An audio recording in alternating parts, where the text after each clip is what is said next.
CJ Roy ಪ್ರಕರಣ IT ಅಧಿಕಾರಿಗಳೇ target. Raid ಮಾಡಲು ಬಂದವರಿಗೆ ಈಗ ಪೊಲೀಸರು ವಿಚಾರಣೆ. ಆ 3 ದಿನ ನಡೆದಿದ್ದೇನು? ನಮಸ್ಕಾರ ವೀಕ್ಷಕರೇ. ಒಬ್ಬ ವ್ಯಕ್ತಿ ಸಾಮ್ರಾಜ್ಯ ಕಟ್ತಾನೆ, ಸಾವಿರಾರು ಕೋಟಿ ಒಡೆಯನಾಗ್ತಾನೆ. ಆದರೆ ಒಂದು ದಿನ ಇದ್ದಕ್ಕಿದ್ದ ಹಾಗೆ ತನ್ನ ಕಚೇರಿಯಲ್ಲೇ ತನ್ನದೇ ಆಯುಧದಿಂದ ಅಂತಿಮ ನಿರ್ಧಾರವನ್ನು ತೆಗೆದುಕೊಳ್ತಾನೆ. ಇದು ಮೇಲ್ನೋಟಕ್ಕೆ ಕಾಣುವ ದೃಶ್ಯ, ಆದರೆ ತೆರೆಮರೆಯಲ್ಲಿ ನಡೆದಿದ್ದು ಬೇರೆಯದ್ದೇ ಯುದ್ಧ. ಕಾನ್ಫಿಡೆಂಟ್ ಗ್ರೂಪ್ನ ಚೇರ್ಮನ್ ಡಾಕ್ಟರ್ ಸಿಜೆ ರಾಯ್ ಅವರ ದುರಂತ ಅಂತ್ಯದ ನಂತರ ಈಗ ಪ್ರಕರಣ ಸಂಪೂರ್ಣ ಉಲ್ಟಾ ಹೊಡೆದಿದೆ. ಇಷ್ಟು ದಿನ ಯಾರ ಪ್ರಶ್ನೆ ಮಾಡ್ತಾ ಇದ್ರೋ ಈಗ ಅವರೇ ಪ್ರಶ್ನೆಗೆ ಉತ್ತರಿಸಬೇಕಾದ ಪರಿಸ್ಥಿತಿಗೆ ಬಂದು ನಿಂತಿದ್ದಾರೆ. ಹೌದು, ನಾವು ಮಾತನಾಡ್ತಾ ಇರೋದು ಆದಾಯ ತೆರಿಗೆ ಇಲಾಖೆ ಅರ್ಥಾತ್ ಐಟಿ ಅಧಿಕಾರಿಗಳ ಬಗ್ಗೆ. ಕೇರಳದಿಂದ ಬಂದಿದ್ದ ಐಟಿ ಅಧಿಕಾರಿಗಳ ತಂಡ ಸಿಜೆ ರಾಯ್ ಅವರ ಕಚೇರಿಯಲ್ಲಿ ಬೀಡು ಬಿಟ್ಟಿತ್ತು. ಆದರೆ ಅವರು ಅಲ್ಲಿರುವಾಗಲೇ ರಾಯ್ ಅವರು ಇಹಲೋಕ ತ್ಯಜಿಸಿದ್ದು ಹೇಗೆ? ಒಬ್ಬ ವ್ಯಕ್ತಿ ಅಸ್ವಾಭಾವಿಕವಾಗಿ ಪ್ರಾಣ ಬಿಡುವಾಗ ಅದೇ ಕಟ್ಟಡದಲ್ಲಿದ್ದ ಅಧಿಕಾರಿಗಳಿಗೆ ಅದು ಗೊತ್ತೇ ಆಗಲಿಲ್ವಾ? ಅಥವಾ ಗೊತ್ತಿದ್ದು ನಿರ್ಲಕ್ಷ್ಯ ಮಾಡಿದ್ರ? ಈಗ ಎಂಟ್ರಿ ಕೊಟ್ಟಿರೋದು ಸ್ಪೆಷಲ್ ಇನ್ವೆಸ್ಟಿಗೇಷನ್ ಟೀಮ್ SIT ತಂಡ. ಈ SIT ಈಗ ಐಟಿ ಅಧಿಕಾರಿಗಳನ್ನೇ ವಿಚಾರಣೆಗೆ ಒಳಪಡಿಸಿದ್ದಾರೆ. ಇದು ಇತಿಹಾಸದಲ್ಲೇ ಅಪರೂಪದ ಘಟನೆ.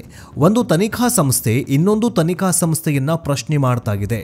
ಬನ್ನಿ, ಇವತ್ತಿನ ಈ ವಿಶೇಷ ಸಂಚಿಕೆಯಲ್ಲಿ ಸಿಜೆ ರಾಯ್ ಪ್ರಕರಣದ ಲೇಟೆಸ್ಟ್ ಅಪ್ಡೇಟ್ಸ್ ಏನು, ಐಟಿ ಅಧಿಕಾರಿಗಳು ಮಾಡಿದ ಆ 5 ದೊಡ್ಡ ತಪ್ಪುಗಳು ಯಾವುವು, SIT ತನಿಖೆಯಲ್ಲಿ ಹೊರಬರ್ತಾ ಇರುವ ಸ್ಫೋಟಕ ಸತ್ಯಗಳು ಏನು ಅನ್ನೋದನ್ನ ಎಳೆಯಾಗಿ ಬಿಚ್ಚಿಡ್ತೀವಿ.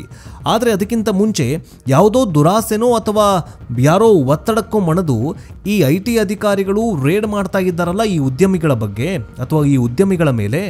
ಇವತ್ತು ಸಿಜೆ ರಾಯ್, ನಾಳೆ ಮತ್ತೊಬ್ರು, ನಾಡಿದ್ದು ಮಗದೊಬ್ರು, ಹೀಗೆ ಕೋಟ್ಯಾಧಿಪತಿಗಳು ದೇಶ ಬಿಟ್ಟು ಪರದೇಶಕ್ಕೆ ಹೊರಟು ಹೋಗ್ಬಿಟ್ರೆ ಭಾರತ ದೇಶದ ಆರ್ಥಿಕತೆ ಏನಾಗಬೇಡ? ಯಾಕೆ ಹಿಂಗೆ ಐಟಿ ಅಧಿಕಾರಿಗಳು ಮಾಡ್ತಿದ್ದಾರೆ? ನಿಮಗೇನು ಅನಿಸುತ್ತೆ? ಇದ್ರ ಬಗ್ಗೆ ಕಮೆಂಟ್ ಬಾಕ್ಸ್ನಲ್ಲಿ ತಿಳಿಸೋದನ್ನು ಮಾತ್ರ ಮರಿಬೇಡಿ. ಬನ್ನಿ ವಿಡಿಯೋವನ್ನು ಶುರು ಮಾಡೋಣ. ವೀಕ್ಷಕರೇ, ಮೊದಲಿಗೆ ಇವತ್ತಿನ ಬ್ರೇಕಿಂಗ್ ನ್ಯೂಸ್ ಏನು ಅಂತ ನೋಡೋಣ. ಸಿಜೆ ರಾಯ್ ಅವರ ಅಸ್ವಾಭಾವಿಕ ನಿರ್ಗಮನದ ನಂತರ ಅರ್ಥಾತ್ ಅವರ ಸಾವಿನ ನಂತರ ರಾಜ್ಯ ಸರ್ಕಾರ ಈ ಪ್ರಕರಣವನ್ನು ಗಂಭೀರವಾಗಿ ಪರಿಗಣಿಸಿ SITಗೆ ವಹಿಸಿದೆ. SIT ಅಧಿಕಾರ ವಹಿಸಿಕೊಂಡ ಕ್ಷಣ ಮಾಡದಂತಹ ಮೊದಲ ಕೆಲಸ ಏನು ಗೊತ್ತಾ? ಅಂದು ರಾಯ್ ಅವರ ಕಚೇರಿಯಲ್ಲಿ ಇದ್ದಂತಹ ಐಟಿ ಅಧಿಕಾರಿಗಳಿಗೆ ನೋಟಿಸ್ ನೀಡಿದೆ. ಹೌದು, ಐಟಿ ಅಧಿಕಾರಿಗಳು ಸಾಮಾನ್ಯವಾಗಿ ಯಾರ ಮಾತನ್ನೂ ಕೇಳಲ್ಲ, ಅವರದು ಕೇಂದ್ರ ಸರ್ಕಾರದ ಪವರ್. ಆದರೆ ಇಲ್ಲಿ ನಡೆದಿರೋದು ಒಬ್ಬ ಪ್ರಭಾವಿ ಉದ್ಯಮಿಯ ಪ್ರಾಣಹಾನಿ. ಹೀಗಾಗಿ SIT ಈಗ ಐಟಿ ಅಧಿಕಾರಿಗಳನ್ನ ಸಾಕ್ಷಿದಾರರನ್ನಾಗಿ ಅಲ್ಲ, ಬದಲಿಗೆ ಸಂದೇಹಾಸ್ಪದ ವ್ಯಕ್ತಿಗಳ ಪಟ್ಟಿಯಲ್ಲಿಟ್ಟು ವಿಚಾರಣೆ ನಡೆಸ್ತಾ ಇದ್ದಾರೆ.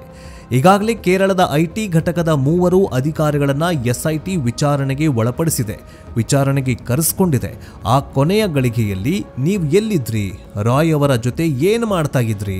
ಅವರಿಗೆ ಮಾನಸಿಕವಾಗಿ ಒತ್ತಡ ಏನಾದರೂ ಹೇರಿದ್ರಾ? ಅಥವಾ ಅವ್ರ ಕೈಗೆ ಈ ಪಿಸ್ತೂಲ್ ಬರೋವರೆಗೂ ನೀವೇನ್ ಮಾಡಿದ್ರಿ ಅನ್ನುವಂತಹ ಪ್ರಶ್ನೆಗಳ ಸುರಿಮಳೆಯನ್ನೇ ಸುರಿಸ್ತಿದ್ದಾರೆ. ಈಗ ನಾವು ಅಸಲಿ ವಿಷಯಕ್ಕೆ ಬರೋದಾದ್ರೆ, SIT ಮತ್ತು ಕಾನೂನು ತಜ್ಞರ ಪ್ರಕಾರ ಐಟಿ ಅಧಿಕಾರಿಗಳ ರೇಡ್ ಮಾಡುವಾಗ ಕೆಲವೊಂದಿಷ್ಟು ಗಂಭೀರ ತಪ್ಪುಗಳನ್ನು ಮಾಡಿದ್ದಾರೆ. ಆ ತಪ್ಪುಗಳೇ ರಾಯ್ ಅವರ ದುರಂತಕ್ಕೆ ಕಾರಣವಾಯ್ತಾ? ಹಾಗಾದ್ರೆ ಆ ತಪ್ಪುಗಳು ಯಾವುವು ಅನ್ನೋದನ್ನ ನೋಡ್ತಾ ಹೋಗೋದಾದ್ರೆ, ತಪ್ಪು 1, ಆಯುಧದ ನಿರ್ಲಕ್ಷ್ಯ, ವೆಪನ್ ನೆಗ್ಲಿಜೆನ್ಸಿ. ಇದು ಅತಿ ದೊಡ್ಡ ಪ್ರಶ್ನೆ. ಐಟಿ ಅಧಿಕಾರಿಗಳು ರೇಡ್ ಮಾಡುವಾಗ ಅಥವಾ ರೇಡ್ಗೆ ಹೋದಾಗ ಮೊದಲು ಮಾಡಬೇಕಾದಂತಹ ಕೆಲಸ ಪ್ರಿಮೈಸಿಸ್ ಅಂದರೆ ಆ ಸ್ಥಳವನ್ನು ತಮ್ಮ ಸುಪರ್ದಿಗೆ ತೆಗೆದುಕೊಳ್ಳೋದು. ಅಂದರೆ ಯಾವ ಸ್ಥಳಕ್ಕೆ ಹೋಗಿ ಅವರು ರೇಡ್ ಮಾಡ್ತಾ ಇದ್ದಾರಲ್ಲ ಆ ಸ್ಥಳವನ್ನು ತಮ್ಮ ಹಿಡಿತಕ್ಕೆ ತೆಗೆದುಕೊಳ್ಬೇಕು. ಅಲ್ಲಿರುವಂತಹ ಮೊಬೈಲ್, ಲ್ಯಾಪ್ಟಾಪ್ ಮತ್ತು ಯಾವುದೇ ಆಯುಧಗಳಿದ್ರೆ ಅದನ್ನು ವಶಪಡಿಸ್ಕೊಳ್ಬೇಕು. ಇದು ಮೊದಲ ಅವರ ಕರ್ತವ್ಯ, ಯಾರೋ ಐಟಿ ಅಧಿಕಾರಿಗಳ ಕರ್ತವ್ಯ. ಆದರೆ ಇಲ್ಲಿ ಆಗಿದ್ದೇನು, ಐಟಿ ಅಧಿಕಾರಿಗಳು ಕಚೇರಿಯಲ್ಲೇ ಇದ್ರು, ಆದರೂ ಸಿಜೆ ರಾಯ್ ಅವರ ಕೈಗೆ ಪಿಸ್ತೂಲ್ ಹೆಂಗೆ ಸಿಕ್ಕಿದ್ದು? ಪರವಾನಗಿ ಪಡೆದ ಪಿಸ್ತೂಲೇ ಆಗಿರಲಿ ಅಥವಾ ರೇಡ್ ನಡೀಬೇಕಾದ್ರೆ ಅದನ್ನು ಅಧಿಕಾರಿಗಳು ಯಾಕೆ ತಮ್ಮ ವಶಕ್ಕೆ ಪಡಿಲಿಲ್ಲ? ನೋಡಿ, ಅವ್ರ ಹತ್ರ ಈಗ ಸಿಜೆ ರಾಯ್ ಅವ್ರ ಹತ್ರ ಪರವಾನಗಿ ಪಡೆದಂತಹ ಲೈಸೆನ್ಸ್ಡ್ ವೆಪನ್ ಇತ್ತು. ಆದರೆ ರೇಡ್ ಮಾಡಬೇಕಾದ್ರೆ ಅಥವಾ ರೇಡ್ ಮಾಡಿದಂತಹ ಐಟಿ ಅಧಿಕಾರಿಗಳು ಈ ಎಲ್ಲ ಶಸ್ತ್ರಾಸ್ತ್ರಗಳನ್ನು ತಮ್ಮ ಸುಪರ್ದಿಗೆ ತೆಗೆದುಕೊಳ್ಬೇಕು. ಫಸ್ಟ್ ಅವುಗಳನ್ನು ಸೀಸ್ ಮಾಡಬೇಕು. ಆ ಕೆಲಸ ಯಾಕೆ ಮಾಡಲಿಲ್ಲ? ರಾಯ್ ಅವರು ಪಿಸ್ತೂಲು ತೆಗೆದುಕೊಂಡು ಹೋಗುವಾಗ ಅಧಿಕಾರಿಗಳು ಏನು ಮಾಡ್ತಾ ಇದ್ರು? ಇದು ಐಟಿ ಅಧಿಕಾರಿಗಳ ಅತಿದೊಡ್ಡ ಸುರಕ್ಷತಾ ವೈಫಲ್ಯ, ನೆಗ್ಲಿಜೆನ್ಸಿ ಅಂತ SIT ಶಂಕೆ ಮಾಡಿದೆ. ಲೋಪ 2, ವಿಪರೀತ ಒತ್ತಡ ಮತ್ತು ಸಮಯ. ಮೂಲಗಳ ಪ್ರಕಾರ ಐಟಿ ಶೋಧ ಕಾರ್ಯ ಸತತ 72 ಗಂಟೆ ಅಂದರೆ 3 ದಿನ ನಡೆದಿತ್ತಂತೆ. ನಿಯಮದ ಪ್ರಕಾರ ವಿಚಾರಣೆಗೆ ಒಳಪಡುವಂತಹ ವ್ಯಕ್ತಿಗೆ ವಿಶ್ರಾಂತಿ, ಊಟ ಮತ್ತು ನಿದ್ದೆಗೆ ಸಮಯ ಕೊಡಬೇಕು. ಆದರೆ ರಾಯ್ ಅವರನ್ನು ಸತತವಾಗಿ ಮಾನಸಿಕವಾಗಿ ಕುಗ್ಗಿಸುವ ರೀತಿಯಲ್ಲಿ ವಿಚಾರಣೆ ಏನಾದರೂ ನಡೆಸಿದ್ರಾ ಆ ಐಟಿ ಅಧಿಕಾರಿಗಳು? ನಿನ್ನ ಎಲ್ಲ ಆಸ್ತಿ ಹೋಗತ್ತೆ, ನಿನ್ನ ಮಾನ ಮರ್ಯಾದೆ ಹೋಗತ್ತೆ ಅಂತ ಹೆದರಿಸಲಾಯ್ತಾ? SIT ಈಗ ಪರಿಶೀಲಿಸ್ತಾ ಇರುವುದು ಇದನ್ನೇ. ಒಬ್ಬ ವ್ಯಕ್ತಿ ಪ್ರಾಣ ಕಳೆದುಕೊಳ್ಳುವ ನಿರ್ಧಾರಕ್ಕೆ ಬರ್ತಾನಂತಂದರೆ ಆ ಕ್ಷಣದಲ್ಲಿ ಅವನ ಮೇಲೆ ಯಾವ ಮಟ್ಟದ ಒತ್ತಡ ಇರಬಹುದು ಊಹೆ ಮಾಡಿಕೊಳ್ಳಿ. ಈಗ IT ರೇಡ್ ಆದಾಗ ಯಾವುದೇ ವ್ಯಕ್ತಿ ನಾಳೆ ಪ್ರಧಾನಿ ಅಥವಾ ಯಾರ ಮೇಲೇ ಆಗಲಿ ಅವರನ್ನು ಸತತ 3 ದಿನಗಳವರೆಗೆ ಅವರನ್ನು ನೀವು ಇನ್ವೆಸ್ಟಿಗೇಷನ್ ಮಾಡಬಾರ್ದು ಅಥವಾ ರೇಡ್ ಮಾಡಬಾರ್ದು. ಅವರಿಗೆ ಊಟ, ತಿಂಡಿ, ಮಲಗೋದಕ್ಕೆ ಎಲ್ಲವನ್ನೂ ಕೂಡ ಕೊಡಬೇಕು ಅನ್ನೋದು ರೂಲ್ಸ್ ಇದೆ. ಆದರೆ CJ ರಾಯ್ ಅವರ ಮೇಲೆ ಅಥವಾ CJ ರಾಯ್ ಅವರ ವಿಷಯದಲ್ಲಿ ಹಂಗಾಗಲಿಲ್ಲ. ಸತತ 3 ದಿನಗಳಿಂದ ಈ IT ಅಧಿಕಾರಿಗಳು ಅವರನ್ನು ಖಿನ್ನತೆಗೆ ಒಳಪಡಿಸಿದ್ರಾ ಅನ್ನುವಂತಹ ಪ್ರಶ್ನೆ ಮೂಡ್ತಾಗಿದೆ. ಇನ್ನು ಲೋಪ 3, ವೈದ್ಯಕೀಯ ನೆರವು ನಿರಾಕರಣೆ. ರಾಯ್ ಅವರು ಆಗಲೇ ಮಾನಸಿಕ ಒತ್ತಡದಲ್ಲಿದ್ದರು ಮತ್ತು ವೈದ್ಯರನ್ನು ಕಾಣ್ತಾ ಇದ್ರು ಅನ್ನುವಂತಹ ಮಾಹಿತಿ ಇದೆ. ರೇಡ್ ನಡೆಯುವಾಗ ಅವರು ಅಸ್ವಸ್ಥರಾಗಿದ್ರಾ?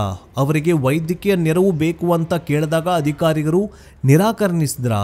ಒಬ್ಬ ವ್ಯಕ್ತಿ ಫಿಸಿಕಲಿ ಅಥವಾ ಮೆಂಟಲಿ ವೀಕ್ ಆಗಿದ್ದಾಗ ವಿಚಾರಣೆ ಮುಂದುವರಿಸಬಾರ್ದು ಅನ್ನುವಂತಹದ್ದು ಮಾನವ ಹಕ್ಕುಗಳ ನಿಯಮ ಆಗಿದೆ. ಇದನ್ನು ಇಲ್ಲಿ ಉಲ್ಲಂಘನೆ ಮಾಡಲಾಯ್ತಾ? ಈ IT ಅಧಿಕಾರಿಗಳು ಉಲ್ಲಂಘನೆ ಮಾಡಿದ್ರಾ ಅನ್ನುವಂತಹ ಪ್ರಶ್ನೆ ಮೂಡ್ತಾ ಇದೆ. ಯಾರೇ ಆಗಿರಲಿ IT ರೇಡ್ ಆದಾಗ ಅವರ ಆರೋಗ್ಯದಲ್ಲಿ ಏರ್ಪೇರಾದರೆ ಎಷ್ಟೇ ಪ್ರಭಾವಿ IT ರೇಡ್ ಆಗಿರಬಹುದು ಅಥವಾ ಅಧಿಕಾರಿ ಆಗಿರಬಹುದು, ಆ IT ರೇಡನ್ನು ತಾತ್ಕಾಲಿಕವಾಗಿ ನಿಲ್ಲಿಸಿ ಅವರಿಗೆ ಆರೋಗ್ಯ ಮತ್ತು ಚಿಕಿತ್ಸೆಯನ್ನು ಕೊಡಬೇಕು. ಆದರೆ ರಾಯ್ ಅವರ ವಿಷಯದಲ್ಲಿ ಹಾಗಾಗಲಿಲ್ಲ. ಲೋಪ 4 ಅರ್ಥಾತ್ ತಪ್ಪು 4, ಗೌಪ್ಯತೆ ಮತ್ತು ಬೆದರಿಕೆ. IT ಅಧಿಕಾರಿಗಳು ಕೆಲವೊಮ್ಮೆ ಕುಟುಂಬದವರ ಹೆಸರನ್ನು ಎಳೆತಂದು ಬೆದರಿಸ್ತಾರೆ ಎಂಬ ಆರೋಪಗಳು ಕೇಳಿ ಬರ್ತಾಗಿದ್ದಾವೆ. ರಾಯ್ ಅವರ ಪ್ರಕರಣದಲ್ಲೂ ಹೀಗಾಗಿದೆಯಾ? ಅವರ ಕೆಂಪು ಶಾಹಿಯ ಪತ್ರದಲ್ಲಿ ಅಂದರೆ ರೆಡ್ ಇಂಕ್ ನೋಟ್ ಬುಕ್ನಲ್ಲಿ ಏನಾದರೂ ಅಧಿಕಾರಿಗಳ ಬಗ್ಗೆ ಉಲ್ಲೇಖ ಮಾಡಿದಾರಾ? SIT ಈ ಆಯಾಮದಲ್ಲೂ ತನಿಖೆ ನಡೆಸ್ತಾಗಿದೆ. ಇನ್ನು 5ನೇ ತಪ್ಪು, ಈ IT ಅಧಿಕಾರಿಗಳು ಏನು ಮಾಡಿದಾರಂತಂದರೆ ಘಟನೆಯ ನಂತರ ರಾಯ್ ಅವರು ಗುಂಡು ಹಾರಿಸಿಕೊಂಡ ಶಬ್ದ ಕೇಳಿದ ತಕ್ಷಣ IT ಅಧಿಕಾರಿಗಳು ಹೇಗೆ ಪ್ರತಿಕ್ರಿಯಿಸಿದ್ರು? ಅವರು ತಕ್ಷಣ ಆಸ್ಪತ್ರೆಗೆ ಕರೆದುಕೊಂಡು ಹೋಗುವ ವ್ಯವಸ್ಥೆ ಮಾಡಿದ್ರಾ ಅಥವಾ ಮೇಲಾಧಿಕಾರಿಗಳಿಗೆ ಫೋನ್ ಮಾಡುವಲ್ಲಿ ಬ್ಯುಸಿ ಆಗಿಬಿಟ್ರಾ? ಗೋಲ್ಡನ್ ಅವರ್ನಲ್ಲಿ ಜೀವ ಉಳಿಸುವ ಪ್ರಯತ್ನ ಮಾಡದೇ ಇರುವುದು ಕೂಡ ಅಪರಾಧವಾಗತ್ತೆ. ಈಗ ರಾಯ್ ಅವರು ಗುಂಡು ಹಾರಿಸ್ಕೊಂಡ್ರು, ಶಬ್ದ ಬಂತು, ಆ ಕ್ಷಣ IT ಅಧಿಕಾರಿಗಳು ಏನು ಮಾಡಿದ್ರು? ಎಲ್ಲ ರೇಡ್ ಬಿಟ್ಟು ತಮ್ಮ ಮೇಲಾಧಿಕಾರಿಗಳಿಗೆ ಅಪ್ಡೇಟ್ ಮಾಡೋದಕ್ಕೆ ಶುರು ಮಾಡಿಬಿಟ್ರಾ? ಅಥವಾ ರಕ್ತದ ಮಡುವಿನಲ್ಲಿ ಒದ್ದಾಡ್ತಾ ಇದ್ದ ರಾಯ್ ಅವರನ್ನು ಚಿಕಿತ್ಸೆಗೆ ಅಂತ ಬೇರೆ ಕಡೆ ಸ್ಥಳಾಂತರ ಮಾಡಬೇಕಿತ್ತ? ಅದ್ಯಾವುದೂ ಮಾಡಲೇ ಇಲ್ವಂತೆ. ಹಾಗಾದರೆ ಅಲ್ಲಿ ಆ ಕ್ಷಣ ಏನಾಯಿತು ಅನ್ನುವಂತಹ ಪ್ರಶ್ನೆ ಮೂಡಿದೆ. ಮತ್ತು ಅದೇ ಥರನಾಗಿ ಆ IT ಅಧಿಕಾರಿಗಳನ್ನು SIT ಟೀಮ್ ಈಗ ಇನ್ವೆಸ್ಟಿಗೇಷನ್ ಮಾಡ್ತಾಗಿದೆ. ಈಗ SIT ಮುಂದೆ ದೊಡ್ಡ ಸವಾಲಿದೆ. ಯಾಕಂದರೆ ಎದುರಾಳಿ ಸಾಮಾನ್ಯರಲ್ಲ, ಕೇಂದ್ರ ಸರ್ಕಾರದ ಅಧಿಕಾರಿಗಳು. ಹಾಗಾಗಿ SIT ತನ್ನ ತನಿಖೆಯನ್ನು ಅತ್ಯಂತ ವೈಜ್ಞಾನಿಕವಾಗಿ ನಡೆಸ್ತಾಗಿದೆ. ಒಂದು CCTV DVR recovery. IT raid ನಡಿಬೇಕಾದ್ರೆ ಸಾಮಾನ್ಯವಾಗಿ CCTV ಆಫ್ ಮಾಡಿರಲ್ಲ. ರಾಯ್ ಅವರ ಕಚೇರಿಯ ಒಳಗಿನ CCTV ದೃಶ್ಯಾವಳಿಗಳನ್ನು SIT ವಶಪಡಿಸಿಕೊಂಡಿದೆ. ಆ 3 ದಿನಗಳಲ್ಲಿ ರಾಯ್ ಅವರ ಹಾವಭಾವ ಹೇಗಿತ್ತು, ಅಧಿಕಾರಿಗಳು ಅವರ ಜೊತೆ ಹೇಗೆ ವರ್ತಿಸ್ತಾ ಇದ್ರು, ಕೊನೆ ಕ್ಷಣದಲ್ಲಿ ಯಾರು ಆ ಕೋಣೆಗೆ ಹೋಗಿದ್ರು, ಇದೆಲ್ಲವೂ CCTVಯಲ್ಲಿ ರೆಕಾರ್ಡ್ ಆಗಿರುತ್ತೆ. ಇನ್ನು ಇನ್ನೊಂದು ಮಾಹಿತಿ ಏನಂತಂದರೆ, ಈ ಕಳೆದ 3 ದಿನಗಳಿಂದ CCTV ಬಂದಾಗಿತ್ತು ಅನ್ನುವಂತಹದ್ದು ಊಹಾಪೋಹಗಳಿದ್ದಾವೆ. ಹಾಗಾದರೆ CCTVಯನ್ನು ಬಂದ್ ಮಾಡುವಂಥ ಇದೇ IT ಅಧಿಕಾರಿಗಳು ಹೇಳಿದ್ರಾ?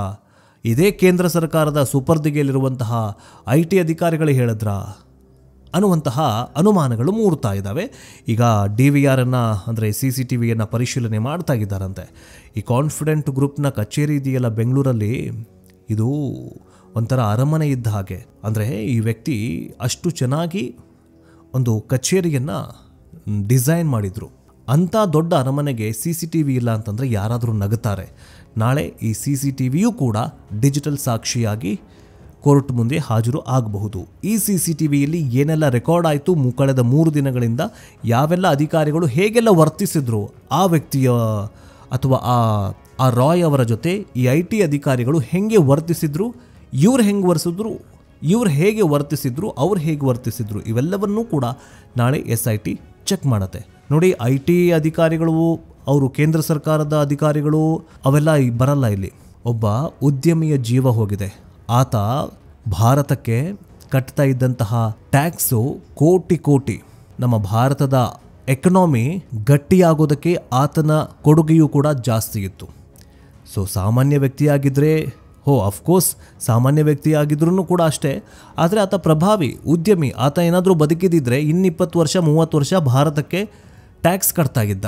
ಅದು ಕೋಟಿಗಟ್ಟಲೆ, ಸಾವಿರಾರು ಕೋಟಿಗಟ್ಟಲೆ ಟ್ಯಾಕ್ಸ್ ಕಟ್ತಾ ಇದ್ದ. ಸೊ ಹೀಗಾಗಿ ಇವತ್ತು CJ ರಾಯ್, ನಾಳೆ ಮತ್ತೊಬ್ಬ, ನಾಡಿದ್ದು ಮಗದೊಬ್ಬ, ಹೀಗೆ ಎಲ್ಲರೂ ಉದ್ಯಮಿಗಳು ಒಂದು ದೇಶ ಬಿಟ್ಟು ಹೋಗೋದಕ್ಕೆ ಶುರು ಮಾಡಿಬಿಟ್ರು ಅಂತಂದರೆ, ಅಥವಾ ಈ ಥರ ಕೃತ್ಯಗಳನ್ನು ಮಾಡ್ಕೊಳ್ಳೋದಕ್ಕೆ ಶುರು ಮಾಡಿಬಿಟ್ರೆ ನಾಳೆ ಜನಸಾಮಾನ್ಯರ ಮೇಲೆ ಹೊರೆ ಬೀಳತ್ತೆ. ಯಾರು ಕಟ್ತಾರೆ IT ಗಳನ್ನು, ಅಥವಾ ಈ ದುಡ್ಡನ್ನು, ಟ್ಯಾಕ್ಸನ್ನು ಯಾರು ಕಟ್ತಾರೆ? ಕೋಟಿ. ಅದಕ್ಕೋಸ್ಕರ ಭಾರತ ಸರ್ಕಾರ, ಕೇಂದ್ರ ಸರ್ಕಾರದ ಮೇನ್ ಕೆಲಸ ಏನಂತಂದರೆ ಈ ಕೋಟ್ಯಾಧಿಪತಿಗಳು ಉದ್ಯಮಿಗಳಿಗೆ ರಕ್ಷಣೆ ಕೊಡಬೇಕು. ಕೆಟ್ಟದ್ದನ್ನು ಯಾರು ಮಾಡ್ತಾರೆ, ಭ್ರಷ್ಟಾಚಾರಿಗಳು ಯಾರಿದ್ದಾರೆ, ಕಳ್ಳರು ಯಾರಿದ್ದಾರೆ, ಅವ್ರಿಗೆ ನೀವು IT ರೇಡ್ ಮಾಡಿಸಿ, ಪರಿಶೀಲನೆ ಮಾಡುವಂತಹದ್ದು ಕೂಡ ಅಷ್ಟೇ ಸಾಫ್ಟಾಗಿ ಪರಿಶೀಲನೆ ಮಾಡಿ, ಪ್ರೆಷರ್ ಹಾಕಿ ಪರಿಶೀಲನೆ ಮಾಡಬಾರ್ದು, IT ರೇಡ್ ಮಾಡಬಾರ್ದು ಅನ್ನೋದು ನಮ್ಮ ಆಶಯ. ಎರಡನೇದು ಏನು ಮಾಡ್ತಾರಂತಂದರೆ ಕರೆಗಳ ವಿವರದ ಪರಿಶೀಲನೆ ಮಾಡ್ತಾರೆ, ಅಂದರೆ CDR. ರಾಯ್ ಅವರು ಅಂತಿಮ ನಿರ್ಧಾರ ತೆಗೆದುಕೊಳ್ಳುವ ಮುನ್ನ ಯಾರಿಗೆ ಕರೆ ಮಾಡಿದ್ರು, IT ಅಧಿಕಾರಿಗಳು ಆ ಸಮಯದಲ್ಲಿ ಯಾರ ಜೊತೆ ಮಾತನಾಡ್ತಾ ಇದ್ರು ಅನ್ನೋದು ನಿರ್ಣಾಯಕವಾಗಲಿದೆ. IT ಪಂಚನಾಮೆ ಪರಿಶೀಲನೆ. IT ಅಧಿಕಾರಿಗಳು ರೇಡ್ ಮಾಡುವಾಗ ಬರೆಯುವ ಪಂಚನಾಮೆಯಲ್ಲಿ ಏನಿದೆ, ಅದರಲ್ಲಿ ರಾಯ್ ಅವರ ಸಹಿ ಇದೆಯಾ ಅಥವಾ ಬಲವಂತವಾಗಿ ಸಹಿ ಹಾಕಲಾಗಿತ್ತಾ ಅನ್ನೋದನ್ನು ಪರಿಶೀಲನೆ ಮಾಡಲಿದ್ದಾರೆ SIT ಅಧಿಕಾರಿಗಳು. ಇನ್ನು ರೆಡ್ ಇಂಕ್ ನೋಟ್ ಇದೆಯಲ್ಲ, ಆ ರೆಡ್ ಇಂಕ್ ನೋಟ್ನ ರಹಸ್ಯ ಈಗ ಭಾರಿ ಕಡೆ ಚರ್ಚೆ ಆಗ್ತಾ ಇದೆ. 9 ಪುಟಗಳ ರೆಡ್ ಇಂಕ್ ನೋಟ್ನಲ್ಲಿ, ಅಥವಾ ಆ ಒಂದು ಬುಕ್ಕನ್ನು ಅಥವಾ ಆ ಒಂದು ಲೆಟರನ್ನು ಫಾರೆನ್ಸಿಕ್ ಲ್ಯಾಬ್ಗೆ FSLಗೆ ಕಳುಹಿಸಿ ಕೊಡಲಾಗಿದೆ. ಅದರಲ್ಲಿ IT ಅಧಿಕಾರಿಗಳ ಹೆಸರು ಅಥವಾ ಕಿರುಕುಳದ ಹಿನ್ನೆಲೆ ಇದ್ದರೆ ಅಥವಾ ಉಲ್ಲೇಖ ಆಗಿದ್ದರೆ IT ಅಧಿಕಾರಿಗಳ ಮೇಲೆ IPC ಸೆಕ್ಷನ್ 306 ಆತ್ಮಹತ್ಯೆಗೆ ಪ್ರಚೋದನೆ ಅಡಿ ಕೇಸ್ ದಾಖಲಾಗುವ ಸಾಧ್ಯತೆ ದಟ್ಟವಾಗಿದೆ. ಇನ್ನು ವೀಕ್ಷಕರೇ, ಈ ಕೇಸ್ ಇಲ್ಲಿಗೆ ಮುಗಿಯೋದಿಲ್ಲ. ಇಲ್ಲಿ ಇನ್ನೂ ಕೂಡ ಉತ್ತರ ಸಿಗದ ಕೆಲವೊಂದಿಷ್ಟು ಅನುಮಾನಗಳು ಇದ್ದಾವೆ. ಟೈಮಿಂಗ್ ಸರಿಯಾಗಿ ರೇಡ್ ಮಾಡುವ ಹಂತದಲ್ಲಿ ಇನ್ನೇನು ಅಧಿಕಾರಿಗಳು ಹೋಗಬೇಕು ಅನ್ನುವಾಗಲೇ ಈ ಘಟನೆ ನಡೆದಿದ್ಯಾಕೆ? ರಾಯ್ ಅವರಿಗೆ ಯಾವುದಾದ್ರೂ ಫೈನಲ್ ರಿಪೋರ್ಟ್ ನೋಡಿ ಆಘಾತವಾಯಿತಾ, ಅಥವಾ ಆಯುಧದ ಲಭ್ಯತೆ? ರಾಯ್ ಅವರು ತಮ್ಮ ಪಿಸ್ತೂಲನ್ನು ಎಲ್ಲಿ ಇಟ್ಟಿದ್ರು?